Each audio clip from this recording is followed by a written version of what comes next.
Howdy, folks. Welcome back. I told you I'd be back.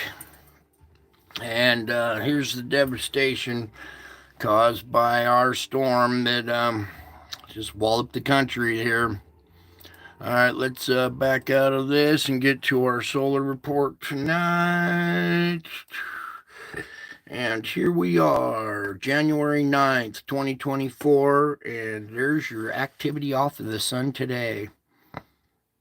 And this is two different events down here. This is one right here, two, and then a third event right there. Okay, so a lot of activity going on the sun today. Big explosion right there. And didn't register very big on the GOES X-ray flux though. So let's see here. Right about there, you can see our object emerging right here, and as it's coming out, it's rotating and spinning again, and causing a little bit of rotating plasma going around it right here.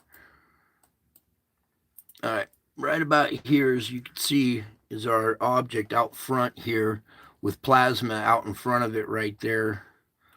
Let me zoom in just a tad bit better for you guys. How's everybody doing tonight? Hopefully you guys are hanging in there. I don't know about you, but my day was brutal.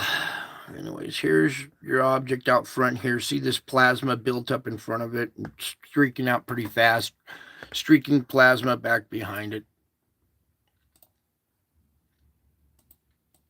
All right, and then we'll continue on here. So as that one moves out, we have another eruption. See this bright area up here, these spires? These always kind of point at new inbound object, I guess you would say.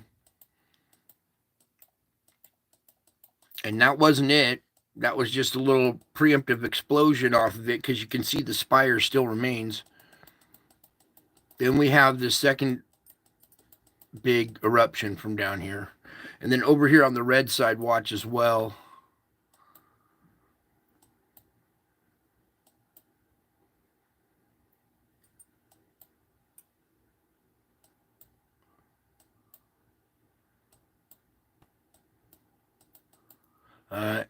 I'll let you guys be the judge of what's going on there. But looks awfully strange right here. Like that V-shaped kind of, I don't know, might have a round object with like little wing type structures coming off of it. It's really hard to tell. You can't see it over here on this side at all. So, but anyways, there's that. We're going to continue on through this. And you see this part right down here? This has a chance of clipping us right here, I believe. Especially, this looks like it's coming our direction. So, and then you can see the secondary object back here. See the instrument reacting to it. And you can see the little dark core with the plasma built up in front of it. Just like over here, you can see it on this side. And then that moves out of frame as well. A couple little trailing blasts here. Another off of that one. Okay. So there is your activity for today. I'll let that loop play for a second there so you guys can take a look at two pretty good size eruptions coming off the sun. The second one seems to have enough to maybe clip us. Ooh, that one does too. So right here and on the second one as well, in this lower region, yeah, we might get clipped. Maybe a little double, clipping of two different waves. We'll see if they catch up to each other and join into one or what, but you can see we've had some activity on the sun today. All right, let's come on over to our solar ham here, and you can see here, I'm just going to go ahead and open up this. You can see our GOES X-ray flux up here is kind of up and down a little bit. We had a little event a little while ago, and it just made this glow a little green. You can see there's a hint of green in the center there as we come up. Just a little bit, this last little spike right there. All right, but thankfully there's not the red and green covering both or both poles. All right, so there's your dose X-ray flux for the moment. Okay, our X flare potential is 5%. I'm gonna bump that up a little bit to 10%, especially when I see these big explosions coming off of the small spire, and we have this big intense one up here. I have a feeling there's a big object about to emerge from this zone, and that over here, it might produce an X flare. So I'm going to push that up to 10% on my own, regardless of what they say. Hopefully, I'm wrong. I'm thankful to be wrong sometimes. All right, some good news here. Even though we have more sunspots, at least the dangerous ones, the beta gammas, have diminished in count. Now we're just down to one. Over here at our KP, it's kind of back to normal. Before it was so suppressed, it was down to 0. There were a couple of accounts that were 0, and that's not good either. We need to have some kind of KP. So 2, here we are, it's 2.5, almost 3 on that spike. Nothing big, but now it's looking normal again. All right, those are normal readings. We're kind of back to normal a little bit. Here we go with our auroras. You can see they're pretty weak and pretty faint. I'm going to go like that for you so you get. There you go. You can see that they're very, faint right here, just green, nothing too intense right now, which is good. I'll take the time. Here's this big solar prominence. I think this is, nope, the picture says 1924 right there, so that's from today. All right, let me open up this tracker here and see if they're tracking anything on this. Oh, yeah, they are. All right, they show going up that way, thankfully, but I don't know what they're showing, yesterday's or something, because we saw 3 eruptions, 2 of them coming out of this vicinity right here, and 1 coming out of like the top area, right? Well, they're only showing this one going that way, which is fine. We don't need any more energy right now. We don't need to be absorbing anything or having any more blasts hurled our way. We're the tank is full right now. As far as, charging up this planet like a battery that it is. Battery capacity is full. Okay, so there's that. Actually, let's come on over here. I don't care about NASA's thing to Europa. A green flash from Venus. Have you ever heard of green flashes on the sun? But have you ever heard of flashes on Venus? They're real. I just saw one from Stockholm, Sweden. Okay, and it's an atmospheric. It's our atmosphere being cold, catching the star low on the horizon. Okay, it's not. It almost looks like a discharge, like some kind of plasmatic discharge, but it's not. Supposedly in this article, it says it's just because of the lower temperatures up at the higher elevations act like a prism. But what I wanted to talk about here was the Lord says you will see signs in the sun, the moon, and the stars. Well, we're over here constantly seeing the signs from the sun, right? You've all seen the blood moons and stuff that we've had, right? Well, believe it or not, this is a little sign in the heavens, in the stars. Okay, because we're perceiving it from Earth, and it's doing what? A rainbow type effect here? Let's see if we can get this bigger. Well, anyways, you can see the green flash. There's a red one on the bottom as well. Yeah, you can see a little bit there. So Venus is a star or a planet, but we consider a star when we look up in the heavens, and it's flashing, right? It's flashing green, red, blue, yellow, right? So it's a sign. Anyways, just kind of wanted to point that out, that even though it's, the atmosphere caused it or whatever, it is a sign because the atmosphere is so cold. The atmosphere wouldn't be so cold if it wasn't for that. But we'll come to that later here. Don't even look at that yet. That's scary looking.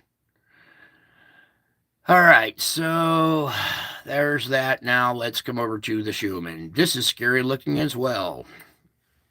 Not too bad, really.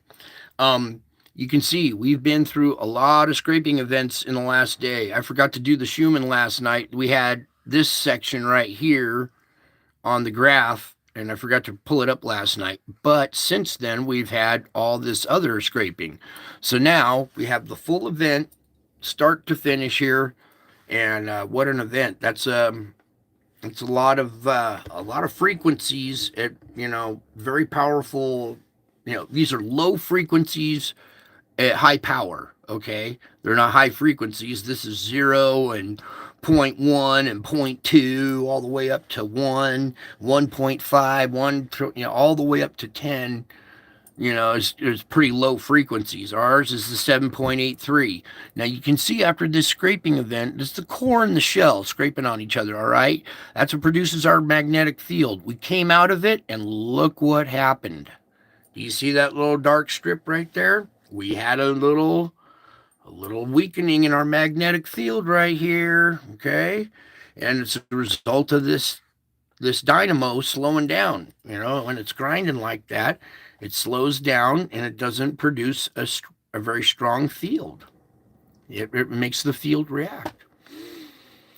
Now let's move on over to earthquakes. There was a little activity today, a little more so than the suppression that we had seen before, but still, not all in all, not very active. Um, Even though it's a mouse fart, let's just 3.2 down at the bottom. Okay, let's come up here to where our quake activity usually originates around this area. No deep quake, but we do have a 5.7 at the surface here. Okay.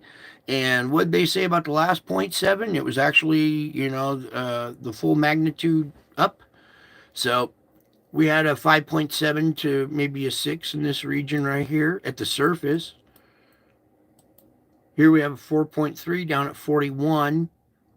Over here, 4.9. You know what we do with 0.9s around here. So we have a 5 there.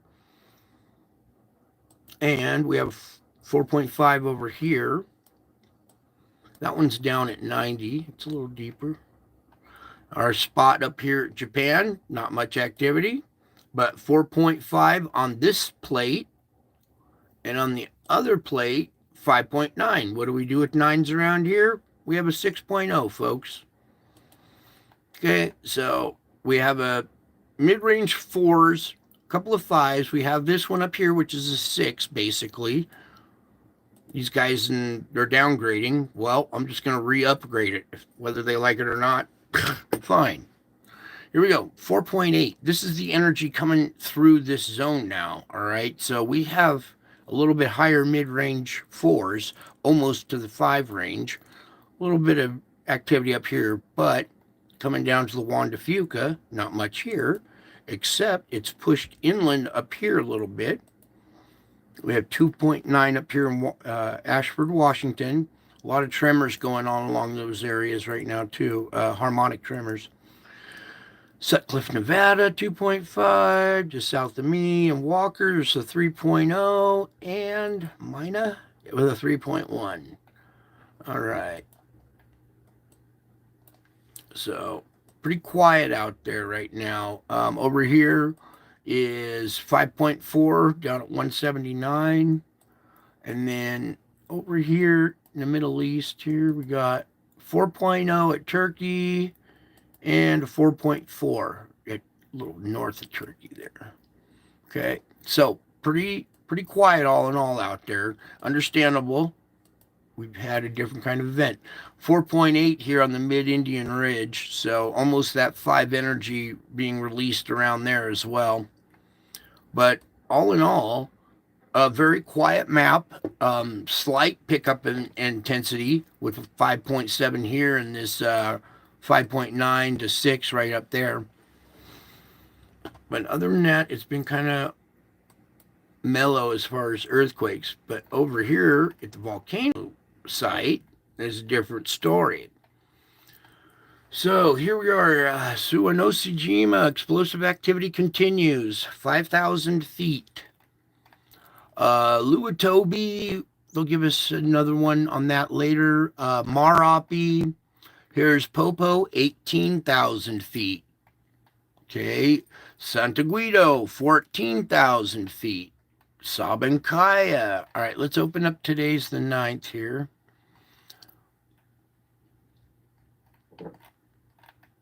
Okay, article here on Reykjanes. They're explaining why it hasn't kind of exploded yet. There's still pressure building underneath at all three sites. Hagefeld, Stora, whatever. These are names that are hard to pronounce here. And let me guess, you didn't hook me up with the article. Nope. Let me go back. I'm trying to read the rest of this. You see, I just clicked on read more, right? The ground has bulged by 5 millimeters daily since December 18th. The latest prediction based on ground deformation measurements estimates a similar amount of accumulated magma in the reservoir comparable to the recent eruption on December 18th. So we have magma accumulation comparable to the eruption on December 18th going on over at Reykjanes, okay? Sakurajima back on the map again. Here we go. Suwanosejima still going. Ibu, 10,000 feet.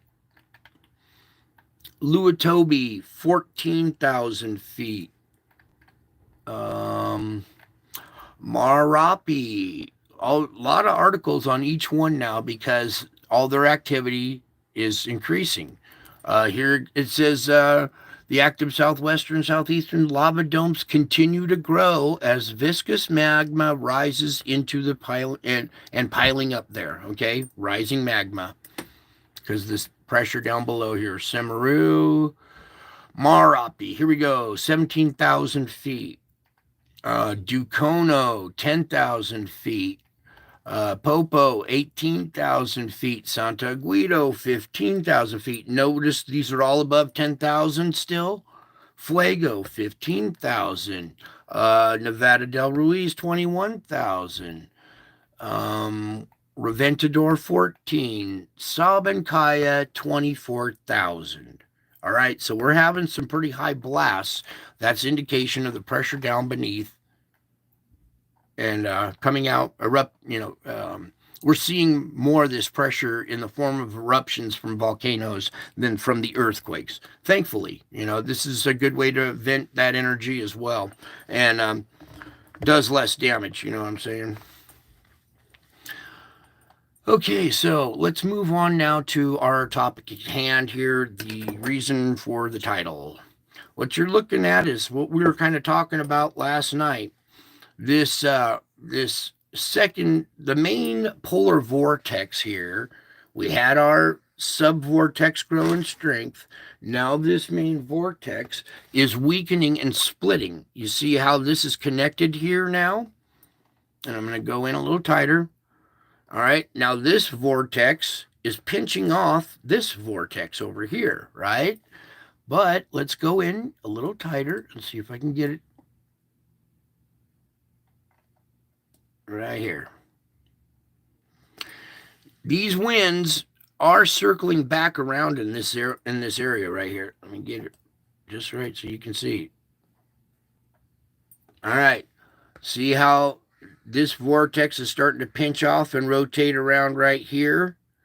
That's enough right there to make this its own little vortex. It can't go three ways. Because let me just kind of demonstrate for you. If this were to bulge off into a third one, it would be rotating this way, and these winds would come up against these winds. So it has to split kind of this way. This is probably the closest we'll see to a tripolar vortex. Now, if this one continues to pinch off, I don't know what's going to happen there. But you can see, like I was talking last night, this one has finally, this one was starting to pinch off right here. It was just really weak like this, but now over the course of a day, it's filled in. It's a very healthy, stable vortex, and splitting up with this little other wants to do a sub vortex here. But if it did, these winds would come back around and run into these ones. So I don't know what's going to happen here, but it looks like it's trying to have a tripolar vortex. Then something else is happening as well. Where did it go? Oops. Oh, here. This event here, we have another vortex right here pinching off the polar vortex and creating a zone, a hot zone in between them right here. You see these winds increasing right in this area? Guess where that's pointing at, you guys?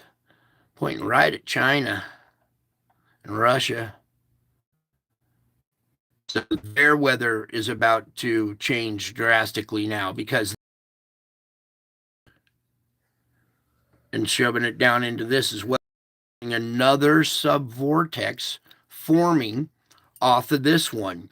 And when that happens, this pushes that one. It seems the last time when this happened, these subvortexes make this shift, make this whole complex shift and rotate. So now we have a new subvortex here that's you see it interacting with the main one, or what used to be our main one, weakening it, making it morph and shift.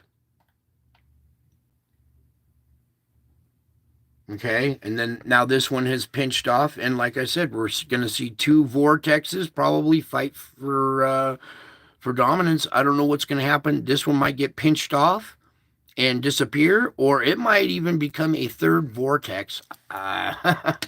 No telling what's going on here, but I don't really see that happening because these winds would have to come up against the other ones if it was to rotate around like this, unless it like really shifted out and away from them.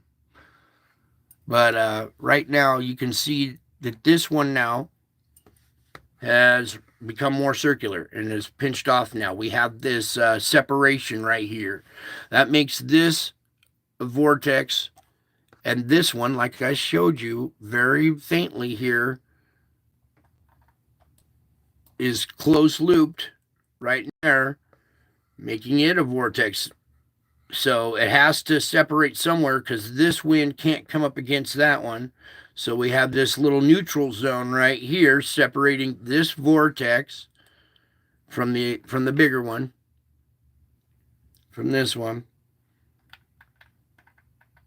And then we have this one gaining strength on that side. And that's the one gaining strength is the one over the Pacific right here. Okay. It's really doing a number on the upper jet stream. You can see it just really takes it and buckles it, makes it dive down, go way up, back down. You see the flow over America is coming out of the Pacific Northwest, across the country, dipping down and then going back up. Just like our weather pattern has been, all our storms have been lately have been coming through this conveyor belt. All right, so there's that. Let me just take a peek at the chemicals while we're here. A little SO2, take the wind off, getting a little, still some pressure over on the East Coast, but the West Coast looking a lot better. Look at that. So we have had a little bit of pressure release. Still a big blob right here, but it's not as dark purple. See, our event is over. The pressure was right in this area, and then finally after our event the pressure is released. Now the scraping has stopped and we're kind of going back to normal again. So the pressure down below had built up and now is kind of released, and the earth is breathing like a little sigh of relief, and there's not a bunch of earthquake activity going on right at the moment. And I bet you some of the volcanoes took a breather during that time frame too. Okay, so here we are, our SO2 emissions still going, still a lot coming out of the ground. A few years ago, back in the old days, I think it was BP Earthwatch found like four little event like this, 1, 2, 3, 4, and everybody's like, "Oh my God, California's about to blow," and it wasn't the case, but it was a big deal back then, and now this is just like, ho hum, yeah, yeah, just a bunch of gas coming out of the ground. See it every day, no big deal. Back then, everybody would have flipped out. All right, here, let's go over to the island of Java. Notice how our perspective has changed over time, huh? All right, anyways, Purple Island of Java, still a lot of pressure, a lot of gas coming out of this area. We have the volcanoes going off on this island, as well as Krakatoa right here in this channel to watch out for. All right, let's come on over to our forecast. And what a day it was. I'm sure you guys have all heard about the tornado activity that happened today. And to tell you the truth, it could have been a lot worse. I am thankful that it was what it was, because this thing looked like it was really going to do a number, and it kind of it kind of moved so fast it didn't give the tornadoes much of a chance to get established. Some of these tornadoes that cropped up moved at 80 miles an hour and dissipated really fast. They didn't have the time to sit there, gain strength, get wider, bigger, long track. They were just really quick bursts, fire up, short lived and then burn out, and little pop up stuff. They were all out in those forward band pop ups. All right, so here we are towards the end of our event here. This is the nighttime current conditions of the 9th right here, as the severe weather is still hitting the eastern seaboard, going up into New York, up into Maine here through the morning hours. Then we get to the noon time of the 10th as it starts to clear out of there. Here's your break, you guys. Starting from noontime the 10th here to get recovered and get ready for this next one. Here we are, the morning of the 11th. There's noontime. Now watch as this low just keeps driving down lower and lower. All right, it's down here in Mexico, and that's to the end of convection, the 11th. Then it does a U-turn and starts driving through the country right here. That's the nighttime of the 11th. There's the morning of the 12th. So again, we're going to have this moist air colliding with cold morning air and producing tornadoes. It's almost kind of like a reverse process. Instead of the convection happening from heat over the daytime, it's the heat at night convecting with the cold air. It's quite a number that's going on here. Anyways, you see severe weather possible around that region in the morning hours of the 12th. More snow on the backside. Don't forget about the snow. High winds again. You see these tight millibars. So severe weather right in the core. Tight millibars is 986. This is going to be the bomb cyclone, where it drops in pressure in 24 hours. So a land bomb cyclone. They say it's a very rare event. Yeah, so rare I've never heard of it before. But here we go with a bomb cyclone over land, and that was 986 right there, 992. So right here, the lowest pressure 986 at about noon on January 12th. There's 978 getting even lower right here by the end of convection. Now this doesn't show a bunch of severe weather down in the tail anymore, which is a good sign. Little speckles off the shore, maybe a little bit here or there, but that whole monster storm improved a lot compared to what we were looking at before. So from the nighttime right here into the morning of the 13th, severe weather chances up here. Then it kind of clears out, and then we have this event coming in on the west coast here. This is going to be a very significant storm too. That's the end of convection, the 13th. Then we get into the nighttime, morning of the 14th, noon, convection. Look at this cold air pushing down again. There's the morning of the 15th, noontime the 15th, The end of convection. See how this thing started to wrap up just as it's leaving the country. There's the morning of the 16th, noon, convection, nighttime, morning of 17th. Another round coming in up here. Noon, convection, nighttime, more brewing up in the south. The morning, chance of morning severe weather in Florida.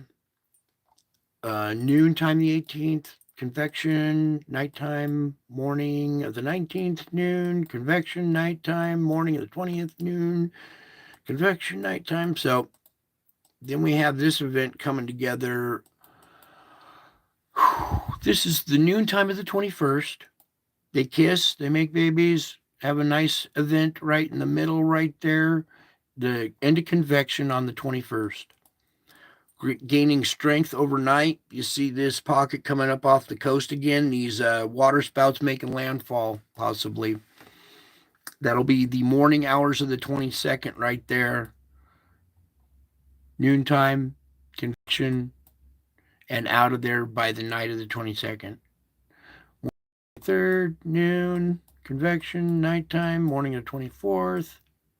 Ooh, morning of the 24th. Severe weather possible down here again. Noon, convection, nighttime. Hey, there's Vincent Hartman. Good to see you, sir. Haven't seen you in a minute. Hello, everybody in the chat. All right. And then another little icing event there. So I'm just going to go ahead and let that loop play. So our big storm ended up being this one, not the secondary one. We'll watch and see. That's bomb cyclone. It could enhance and get stronger. We'll have to see what happens on the sun. Wait. What time frame? Starting right there. January 11th. So what came off the 8th? There's the 9th. Let's go take a peek at what came off the 8th. Oh, yeah, that's right. It was nice and quiet that day. Oh, good. Yeah, that's right. It was quiet. So back to the 9th. Actually, while we're here, let's take a little peek at the 10th, shall we? Oh, sorry. No images available. All right, moving on. The end of the forecast there. We're all done there. So our gamma ray burst that we had created a longer duration, less intense. It's still pretty good though, but a longer duration, less intense grinding down at the core shell level. So it took a little longer for us to see results from that absorption event. So it didn't happen right away because it was less in different waveform of energy. It's gamma rays as opposed to X-rays. They do different things. They penetrate differently.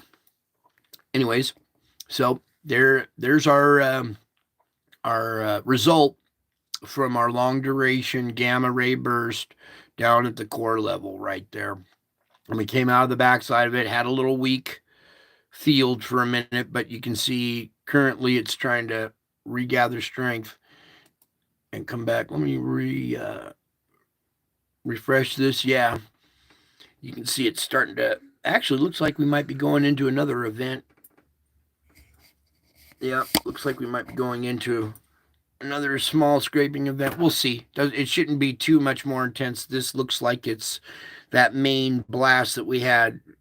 This looks like it right here, and it's over. And now whatever comes next is probably won't be from our gamma ray burst anymore. Okay, so we're all good there. I guess we can start closing out some of these, like the volcano report. We'll keep the earthquake report. We can get rid of that one and this one. So we got this, that. We can get rid of that. We'll keep an eye on that polar vortex too. It's really changing. That to me looks like an indicator of our problems down below. Actually changing our polar vortex up at the magnetic field up at that height up there. All right, so let's come on over and we'll do a quick spiritual report, and then you guys can be free to go to recess.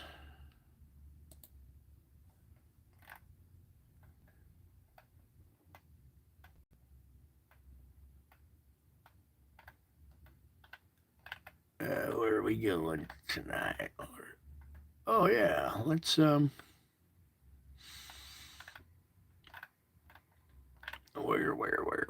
Oh man, did I pass? Oh, there it is. All right, we're gonna go to this image for a minute here. Whoops, go back just a tad bit right there. I think most of you guys know what you're looking at here. There's our Savior right there, wearing sunglasses. Don't ask me why. That's the image I took. But he's pulling his shirt open, exposing his heart, and his heart's radiating out these waves, making a face in the clouds there. So don't worry about the face in the clouds. I just want you guys to see that beautiful image right there of our Savior showing up like Superman, pulling his shirt open to the rescue. All right, let me get my light set up and we'll do our reading there. You know what? I think I will just go a tad bit bigger. Woo. No, that ruined it, huh? Let's go back to that.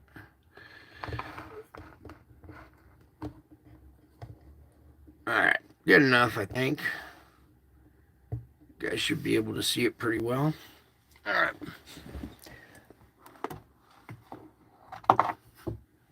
Okay, let's see here. What do we have picked out? All right. Oh, my Lord, where'd you put it? Okay.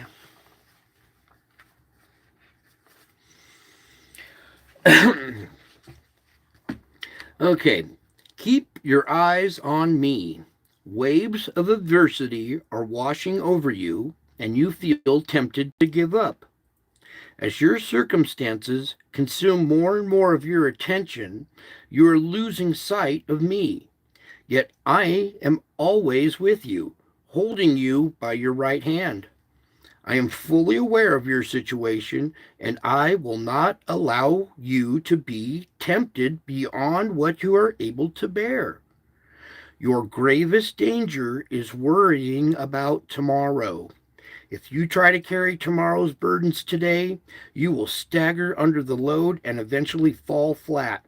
You must discipline yourself to live within the boundaries of today. It is in the present moment that I walk close to you, helping you carry your burdens. Keep your focus on my presence in the present. Stop judging and evaluating yourself, for this is not your role. Above all, stop comparing yourself with other people. This produces feelings of pride or inferiority, sometimes a mixture of both. I lead each of my children along a path that is uniquely tailor made for him or her. Comparing is not only wrong, it is also meaningless. Don't look for affirmation in the wrong places, your own evaluation or those of other people. The only source of real affirmation is my unconditional love. Many believers perceive me as this unpleasable judge, angrily searching out their faults and failures. Nothing could be farther from the truth. I died for your sins so that I might clothe you in my righteous garments of salvation.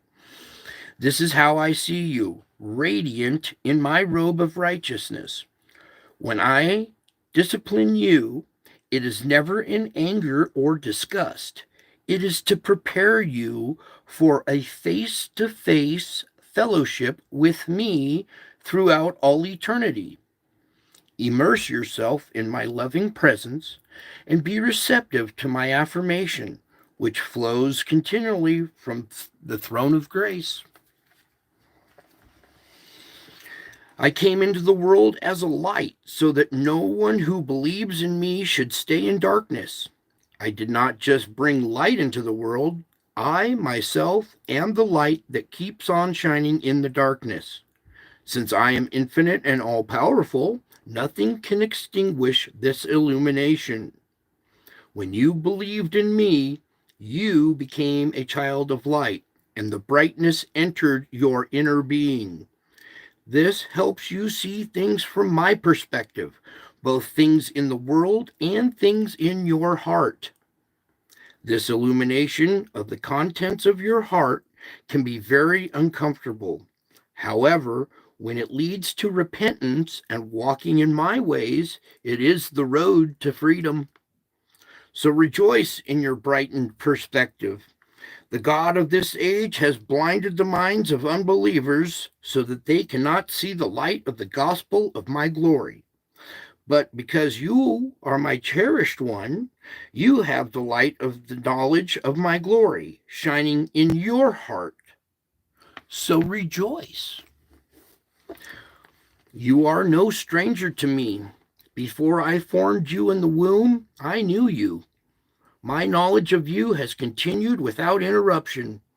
Through your entrance into the world and onward throughout your life, I delight in transforming you more and more into the one I created you to be, much as a skilled potter delights in the work he is creating.